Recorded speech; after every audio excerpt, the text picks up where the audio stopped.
हमारी चारों ओर हम बहुत से जीव जंतुओं को देखते हैं जो कहीं चलते हैं तो कहीं रेंगते हैं। कुछ जीव तैरते हैं तो कुछ उड़ते हैं। अंतरिक्ष में तैरते हुए ये नीले गोला हमारा घर धरती है, जो हजारों तारों के बीच तैरते हैं, जहाँ पर करोड़ों जिंदगियां पनपते हैं। लेकिन हमारी ये पृथ्वी आई कहाँ से?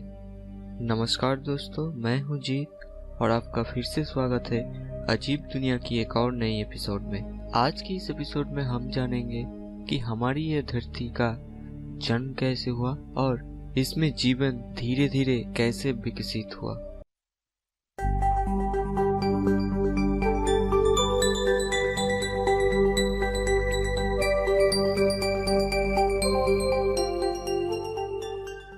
आज से करीब 4.5 अरब साल पहले ग्रेविटी के प्रभाव से एक बड़ा घूमता हुआ बादल अंतरिक्ष में सिकुड़ने लगा।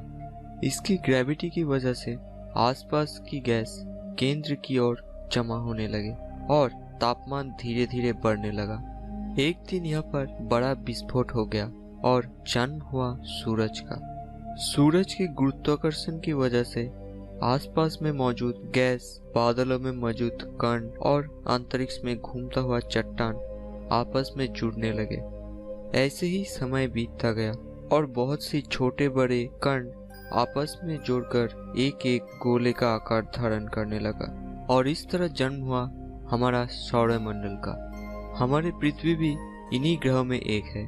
जन्म के समय पृथ्वी पूरी तरह से आग में झुलसती थी, लेकिन ग्रेविटी की वजह से धरती में मौजूद भारी पदार्थ जैसे आयन, कपर पृथ्वी की केंद्र में जमा होने लगी और पृथ्वी की बाहरी हिस्सा ठंडी होकर क्रस्ट का निर्माण किया। लेकिन इसी समय के दौरान एक दिन एक धूमकेतु पृथ्वी से आकर टकराया और पृथ्वी का कुछ हिस्से अंतरिक्ष में बिखर गया। इस तरह से निर्माण हुआ चांद का। शुरुआती अरबों वर्षों तक हमारी पृथ्वी अशांत थी। लगातार एस्टेरॉयड की टक्करों की वजह से इसकी सतह एक पिघली हुई चट्टानों की तरह दिखाई देने लगी। वहाँ ना तो महासागर थे और ना ही वायुमंडल में ऑक्सीजन। धीरे धीरे एस्टेरॉयड का गिरना कम होता गया और पृथ्वी की सतह ठंडी होकर ठोस रूप धारण करने लगी। शुरुआती दौरों में ज्वालामुखी से बहती लावा बाहर आकर पृथ्वी को एक नया रूप दिया। ज्वालामुखी से निकलने वाली वाष्प नाइट्रोजन और कार्बन डाइऑक्साइड मिलकर वायुमंडल का निर्माण किया। वायुमंडल में मौजूद वाष्प बादल बनने लगे और मूसलाधार बारिश होने लगी। करोड़ों सालों तक हुए बारिश की वजह से पृथ्वी पूरी तरह जलमग्न हो गया और इसी तरह से जन्म हुआ महासागरों का।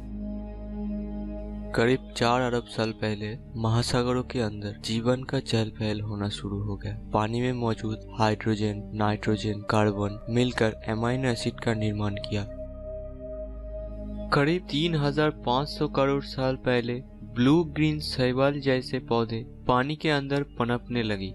सूरज की प्रकाश की उपस्थिति में ये शैवाल फोटोसिंथेसिस का क्रिया करके ऑक्सीजन पैदा करते गए। इसके कुछ वर्षों के आसपास प्रोटोजोआ जैसे जीव नजर आने लगे। साधारण एक कोशीय प्रोटोजोआ से धीरे धीरे जटिल जीवों का विकास होने लगा। करीब 60 करोड़ वर्ष पहले कैम्ब्रियन ओशन में इनवर्टिब्रेट्स प्राणी फले फूले। इनमें रीढ़ की हड्डी नहीं थी। ओर्डोविसन काल के समुद्र में रीढ़ की हड्डी वाले प्राणियों का वर्चस्व था। करीब 43 करोड़ साल पहले जबड़े वाले मछलियों का विकास हुआ। उसके बाद करीब 40 करोड़ साल पहले लंगफिश और शार्क जैसे मछलियों का विकास हुआ। 35 करोड़ साल पहले कुछ प्राणियों ने समुद्र से निकलकर धरती पर आई और इस तरह उभयचर यानी एम्फीबियन बन गए।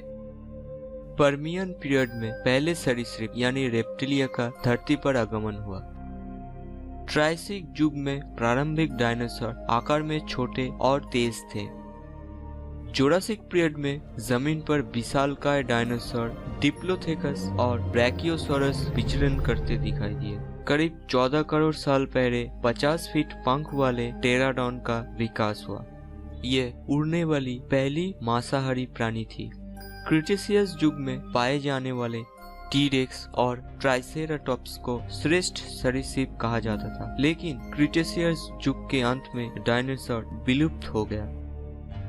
हो सकती है किसी विशाल उल्का से पृथ्वी का टक्कर हुआ, जिसकी वजह से जबरदस्त तूफान आया और पृथ्वी का फूड चेन पूरी तरह नष्ट हो गया, और फूड चेन नष्ट होने के कारण डायनासोर भी विलुप्त हो गए। डायनासोर्स की विलुप्त होने के कारण धरती पर मैमल्स का विकास प्रक्रिया शुरू हुआ। 2.5 करोड़ वर्ष पहले प्रारंभिक मानव हेमिनॉइड धरती पर विचरण करने लगे। 1 से 1.5 करोड़ वर्ष पूर्व रैमापेथियस नामक एक प्रकार आदि मानव रहता था, जो धीरे धीरे विलुप्त हो गया। करीब 40 लाख पहले एस्ट्रेलोपेथिकस नामक विलुप्त आदि मानव प्रजाति अफ्रीका में पाई गई थी।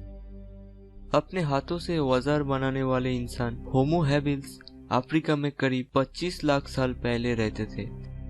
सीधे खड़े होने वाले इंसान होमो इरेक्टस का आगमन करीब 18 लाख साल पहले हुआ। होमो इरेक्टस पहली प्रजाति था जो आंख का इस्तेमाल जानता था।